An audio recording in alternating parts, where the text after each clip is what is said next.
Thank you, Shahid Siddiqui साहब, for having me. Thank you, नई दुनिया नेशनल फोरम, इतने खूबसूरत प्रोग्राम के लिए, और यहाँ पर जितने भी मेहमान हमारे बीच में मौजूद हैं, आप सभी का बहुत बहुत शुक्रिया।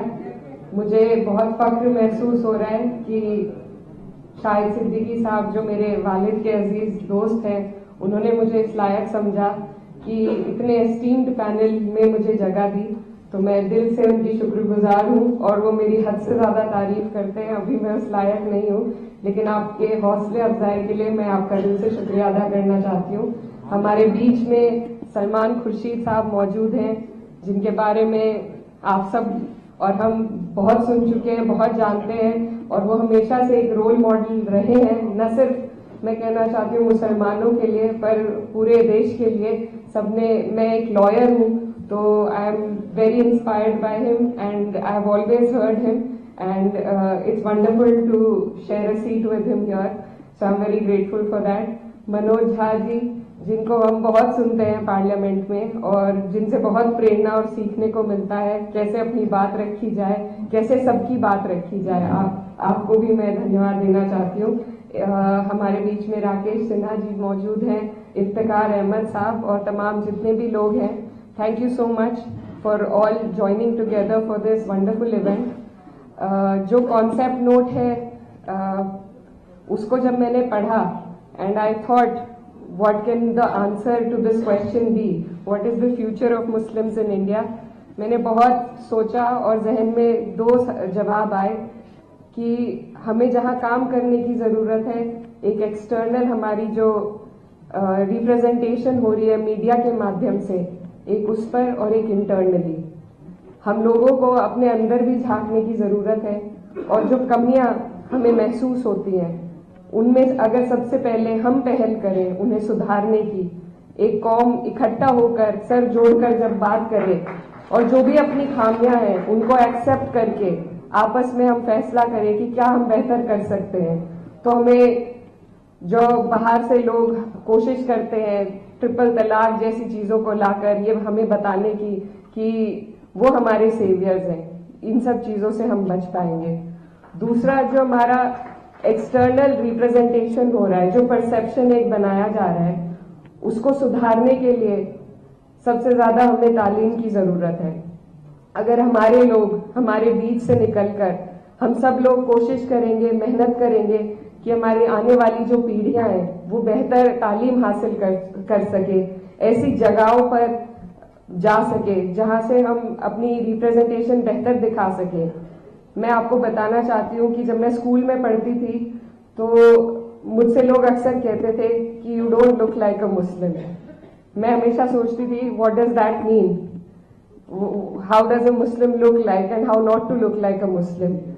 तो जब हम लोग अपनी जहनियत को दूसरों के साथ शेयर करते हैं, उनसे बात करते हैं, तो हमें महसूस होता है कि मुझ में और किसी और कम्युनिटी में कोई खास फर्क नहीं है। हम सब ने एक हिस्ट्री एक्सपीरियंस करी है, हम एक मुल्क के लोग हैं, हमारी समस्याएं एक हैं। तो हमारे बीच में जो नफरत घोली जा रही है, ये सिर्फ कुछ लोग पॉलिटिक्स के लिए कर रहे हैं, आगे बढ़ने के लिए कर रहे हैं। तो जब हम लोग डायलॉग को आगे बढ़ाएंगे, कम्युनिकेशंस करेंगे, सिर्फ अपनी कम्युनिटी में नहीं बल्कि और कम्युनिटीज में बैठकर। मैं ये भी बताना चाहती हूँ कि मैं कैराना कॉन्स्टिट्यूएंसी से अभी हाल ही में सांसद बनी हूँ, और मेरी जो कॉन्स्टिट्यूएंसी है वहां पर सिर्फ 30% मुस्लिम्स है और 70% नॉन मुस्लिम्स है। तो I am proud to say that I come from a community that constituency that has voted for me despite of only having 30% Muslims. तो मेरी पहल रही, मुझे बहुत लोगों ने कैंपेन के दौरान बोला कि आपको कम से कम 1.5 लाख नॉन मुस्लिम वोट चाहिए, एंड इट्स इम्पॉसिबल कि आपको इतने वोट मिल जाएंगे। लेकिन मैं सब जगह पहुंची, हर कम्युनिटी में पहुंची, इतनी दीवारें खड़ी कर रखी हैं हमने, लेकिन वो दीवारें असल में हमारे बीच नहीं है। जरूरत है तो सिर्फ एक समझ और सहज के साथ डायलॉग को इनिशिएट करने की। एंड आई थिंक मीडिया में और जो लोग कुछ जहर घोलने का काम कर रहे हैं, उनकी कोशिश है हमें एक्सक्लूड करने की, सोसाइटी से, तरक्की से, आगे बढ़ने से एक्सक्लूड किया जा रहा है मुस्लिम्स को।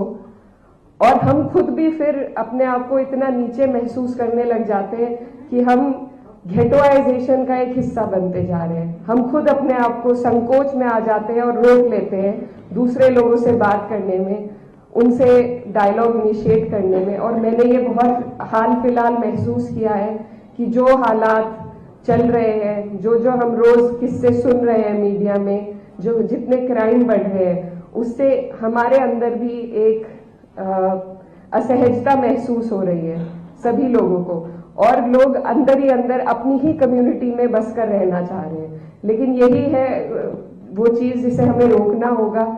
हमें ढीठ बनना पड़ेगा और ढीठ बनकर हमें हर वो जगह में अपनी जगह ऑक्यूपाई करनी पड़ेगी जहां से हम अपने कौम की, अपनी कम्युनिटी के एक बेहतर रिप्रेजेंटेशन दे सके।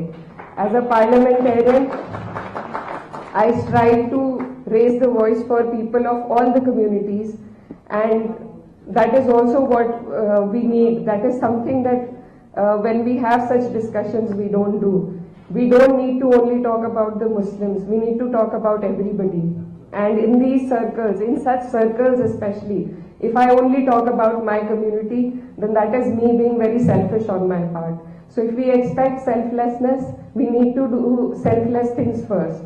तो हमें सिर्फ अपनी नहीं, अपने जैसों की, हर उस व्यक्ति की आवाज उठानी पड़ेगी, क्योंकि यही हमारे देश की गंगा जमुनी तहजीब है, जो एक तरफ से जिस पे वार हो रहा है और हम भी कहीं ना कहीं उसका शिकार होकर सिर्फ अपनी बात करने लगे हैं। तो हम सबको, ऐसे लोगों को जोड़ना पड़ेगा जो इस गंगा जमुनी तहजीब की हिफाजत करना चाहते हैं, और हम सबको एक दूसरे के लिए आवाज उठानी पड़ेगी। I think that is what the future holds for us, and if we move in this direction, I think it will be a better future.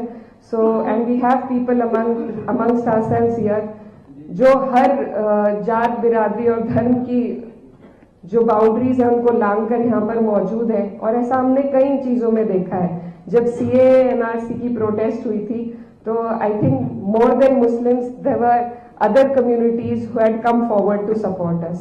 So we need to stand for each other, we need to look within ourselves and do better for our community, and then to stand for other communities. I think only then can we provide a better future, not just for Muslims but for everybody in the country.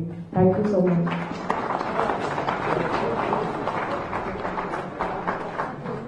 बहुत शुक्रिया।